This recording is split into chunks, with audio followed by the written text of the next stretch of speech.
सर्वमंगल मांगल्ये शिवे सर्वार्थ साधके शरणे त्र्यंबके गौरी नारायणी नमोस्तुते। जय मां दुर्गे की। नमस्कार दोस्तों, मैं पंडित ठकुरेश पचौरी आज पुनः उपस्थित हुआ हूं आप सभी के समक्ष एक बहुत ही सटीक जानकारी के साथ। सर्वप्रथम मित्रों, मैं आप सभी का आपके अपने इस चैनल एस्ट्रोलॉजर ठकुरेश पचौरी पर हार्दिक अभिनंदन करता हूं। मित्रों, आज हम बात करेंगे चैत्र मास की नवरात्रि के बारे में कि इस नवरात्रि का पावन पर्व कब मनाया जाएगा, कलश स्थापना का समय कब है, पूजन की संपूर्ण विधि क्या है, अष्टमी को कब मनाया जाएगा और मर्यादा पुरुषोत्तम भगवान राम का जन्म दिवस यानी महानवमी कब मनाई जाएगी। इन सभी जानकारियों को हम आपके साथ शेयर करने वाले हैं, अतः अंत तक अवश्य जुड़े रहें मेरे साथ इस वीडियो में। मित्रों, 2 अप्रैल 2022 को हमारा नया संवत प्रारंभ हो रहा है, यानी हमारा नया साल प्रारंभ हो रहा है और ये दिन शनिवार का है।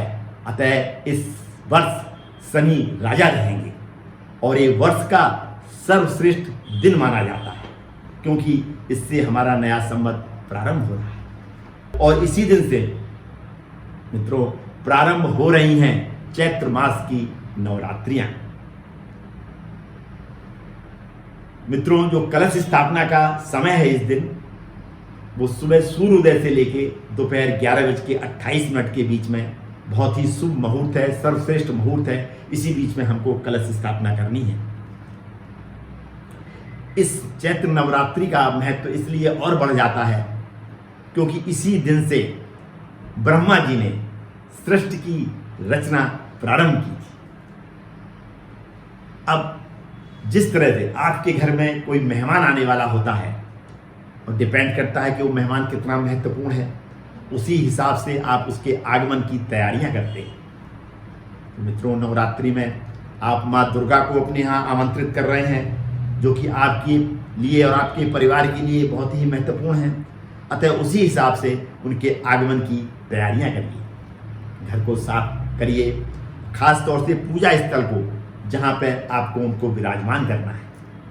एक लकड़ी की चौकी ले आइए, उस पर लाल वस्त्र बिछा लीजिए, उस पर माँ दुर्गा की एक तस्वीर लगा लीजिए या एक छोटी सी मूर्ति रख लीजिए और वहीं पे आपको कलश स्थापना करना है और वहीं पे आपको एक अखंड ज्योति जलानी है।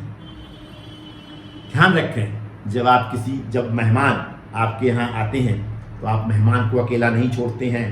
उसी तरीके से जब आपने माँ दुर्गा को अपने यहाँ आमंत्रित किया है तो आप घर के दरवाज़ा बंद करके घर में ताला लगा के 9 दिन बाहर नहीं जाएंगे और अखंड ज्योति जो आपने उनके समक्ष जला रखी है उसका भी आपको विशेष ध्यान रखना है कि वो अखंड ज्योति बुझने ना पाए। अब हम बात करते हैं मित्रों पूजा पाठ की, व्रत की और हवन के बारे में कि इन सब चीज़ों का इन नवरात्रियों में क्या महत्व है। सुबह विधिवत स्नान ध्यान करिए और एक निश्चित समय पर आपको माँ दुर्गा की पूजा करनी होगी और माँ दुर्गा की पूजा के लिए आपको दुर्गा सप्तशती का पाठ करना होगा, क्योंकि इन नवरात्रियों में हम माँ दुर्गा के 9 स्वरूपों की पूजा करते हैं, जिसका विवरण, जिसका वर्णन दुर्गा सप्तशती में विधिवत दिया गया है।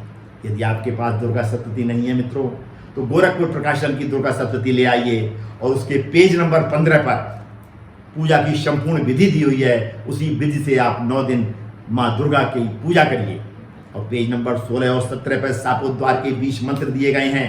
प्रतिदिन पूजा करने से पहले उन शापोद्वार के 20 मंत्रों का जाप अवश्य करिए। अदरवाइज अन्यथा अगर आप जाप नहीं करेंगे तो आपको दुर्गा सप्तशती के पाठ का पूर्ण रूप से फल प्राप्त नहीं होगा। आप पहले और आखिरी दिन व्रत रख सकते हैं, आप पूरे 9 दिन व्रत रख सकते हैं, लेकिन यदि आप सामर्थ्यवान नहीं हैं, यदि आप शारीरिक रूप से सक्षम नहीं हैं, बुजुर्ग हैं, तो आपको व्रत रखने की कोई आवश्यकता नहीं है।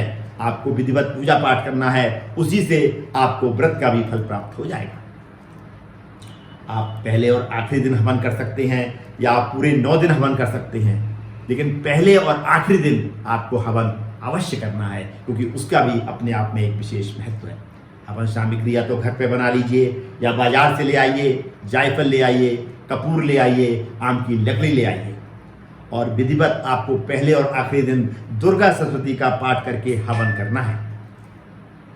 और हवन में एक मंत्र है मित्रों, उस मंत्र की 1 माला, 5 माला, 11 माला, 7 माला आप अपनी सामर्थ्य अनुसार जाप करके आहुतियाँ दीजिए। आहुतियों में विशेष ध्यान रखिए कि आपको इस उंगली का यूज नहीं करना है।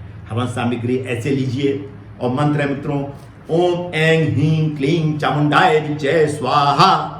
इस तरह से आप आहुतियाँ दीजिए।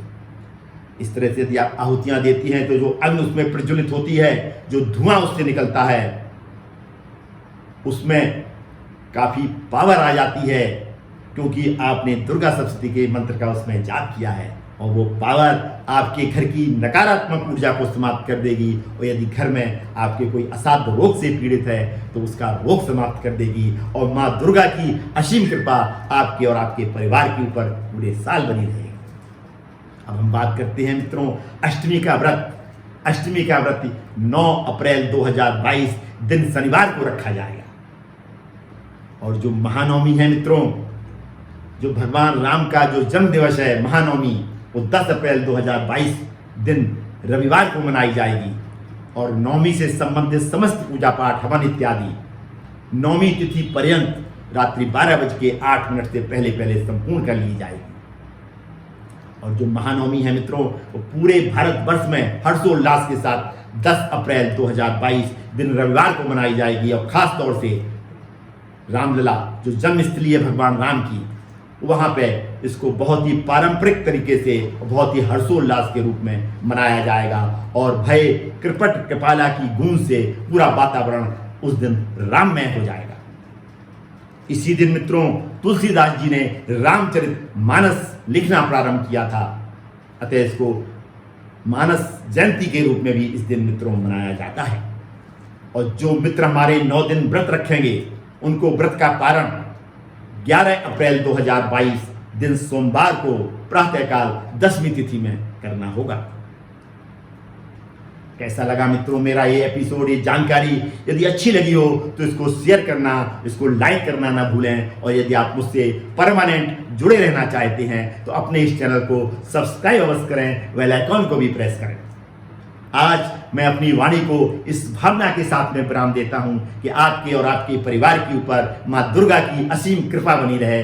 पुनः मुलाकात होगी ऐसी ही किसी जानकारी के साथ में। तब तक अपना ये चैनल मित्रों देखते रहिए और इस तरीके की जानकारियां प्राप्त कर उनका लाभ लेते रहिए। यदि आप मुझसे पर्सनली मिलना चाहते हैं, अपनी जन्म कुंडली का विश्लेषण कराना चाहते हैं तो इसकी पूरी जानकारी मेरे डिस्क्रिप्शन बॉक्स में दी गई है। धन्यवाद अंत तक मुझसे जुड़े रहने के लिए और मेरा ये वीडियो पूर्ण रूप से देखने के लिए आप सभी को बहुत बहुत धन्यवाद।